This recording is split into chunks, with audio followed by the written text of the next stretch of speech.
Hi, this is Susan Kayne. Thanks for tuning in to another special segment from Unbridled. I took our crew deep inside the Saratoga backstretch to unbridle more of the secrets behind the world's fastest racehorses. A key component to every successful stable is the Farrier. I caught up with West Coast-based Bob Rynearson to find out just why trainers fly him cross-country to shoe their $1 million stakes winners. We are working on some new products with Thoroughbred. Ed's a friend of mine, and I work in conjunction with him, and I try to help give him input on his products, and he has probably one of the most complete line of horse products as far as shoeing goes, especially race orientated, along with the other types of equine, whether it be barrel racing or jumping or dressage or whatever. He has shoes just about for everything. Their quality is phenomenal. What we're doing here is nothing all that elaborate, other than we're trying to create a situation whereas we can shoe horses a little bit more regularly without doing damage to the feet. As most people know, that most horseshoes are nailed on, and through nailing on you are putting small holes in the feet, and then as you take off a shoe and put a shoe back on, you create more holes. Well, the old holes are in a different spot than the new holes, so you have water, stuff from the stalls, whether it be bedding or manure or whatever, that all can seep into the holes. So at that point there is, to some degree, a minute amount of deterioration that goes on to the foot. It's not any real substantial thing that good hoof care won't pretty much control. But on the other hand, as farriers especially, and whether it be a trainer or a horseshoer, we're always constantly trying to minimize the amount of damage that happens through the process of what we do to prepare horses' feet and to shoe them. And so what we're trying to do is create products on a regular basis that are improving that situation. What would be the regular interval that you would shoe a horse with solid, healthy feet? If they're running competitively, probably between 3 and 4 weeks. A lot of it depends on whether or not they're running on a different surface than the previous time, because sometimes you change shoes just because of the surface, not because they actually need to be shod as far as their foot growth goes. Bob, we just watched you shoe Pomeroy with Thoroughbred shoes. Now, was that a specific shoe for a specific purpose on him? The Thoroughbred shoes that we used have a black rubber bonding on them. It works as two purposes. One is as a cushion between the foot and the shoe, and it's impossible to get feet perfectly flat or shoes perfectly flat. The thin amount of rubber that goes in between there, which theirs is a very natural rubber, it's an all natural rubber that is cured to the shoe, and the bonding process is probably surpassed by nobody in the industry as far as adhesion. It has the very best adhesion of any bonded shoe that I know of on the market. That shoe comes in the box already prepared with the rubber on it? Yes.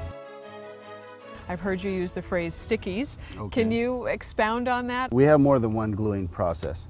In fact, there's numerous gluing processes, but the two most common are a two-part acrylic, which is normally just bonding a regular aluminum shoe to the foot. I'm working with Thoroughbred in the process of trying to create a shoe using different types of natural rubber and other things that we have tried to create a bonding between the foot where we don't have to use any nails, but yet we don't have to do any preparation to any exterior parts of the foot, only to the bottom. And we actually use a very short curing time glue to adhere the shoe, the bonded shoe, to the foot. What are the pros and cons? The two-part acrylic type glue-ons, they restrict the horse's foot to the amount of movement that the shoe will allow. And whereas with our new process that we're working on, it has a soft natural rubber bonding between, which allows the foot to work normally and is not restricted by the amount of give that's in the shoe itself. Can you give us some examples or situations where the glue-on shoes or your new type of glue-on per se is appropriate to use? If you want to, for whatever reason it might be, to put a shoe on and take it off in a very short period of time, it works very well because you can put them on, take them off with no damage to the foot. What has your experience been with Lionheart with shoes that are not nailed on his feet. We've had really good luck. Lionheart's feet are really very good. But on the other hand, we like to be able to change the shoes for different reasons, and this allows us to do so without creating any damage to the feet. We nail him part of the time and we glue him part of the time, but it just kind of depends on what we have in regards to plans for training purposes. What advice would you give to farriers that are considering using glue-ons or stickies as an alternative? We deal with a lot of different situations. As farriers, everybody has different outlooks on why they do what they do and so forth. And of course, I'm no smarter than anybody else. We all basically work on our past knowledges. As we shoe horses, we create opinions in our minds, and then we use them in regards to other horses. What I have found is, as a rule of thumb, we probably will always have a tendency to lean toward nail-on shoes, because as a whole, the majority of the horses get along with it just fine. But in special conditions, the two-part acrylic glue-on allows a person to get the same type of a effect that a bar shoe would with clips, without having an enclosed heel, and allowing the grooms and so forth to be able to clean and treat the feet properly. And then with the nicknamed sticky shoe, it also allows us to do the same thing, but it will allow the horse's foot. Some feet on horses need the expansion, and some, because of maybe an internal problem or so forth, would want the restriction. And so if they need the restriction, you'd probably be better off with a acrylic type glue-on shoe versus the sticky shoe, which allows the total normal, which would be the action of a horse with a bare foot.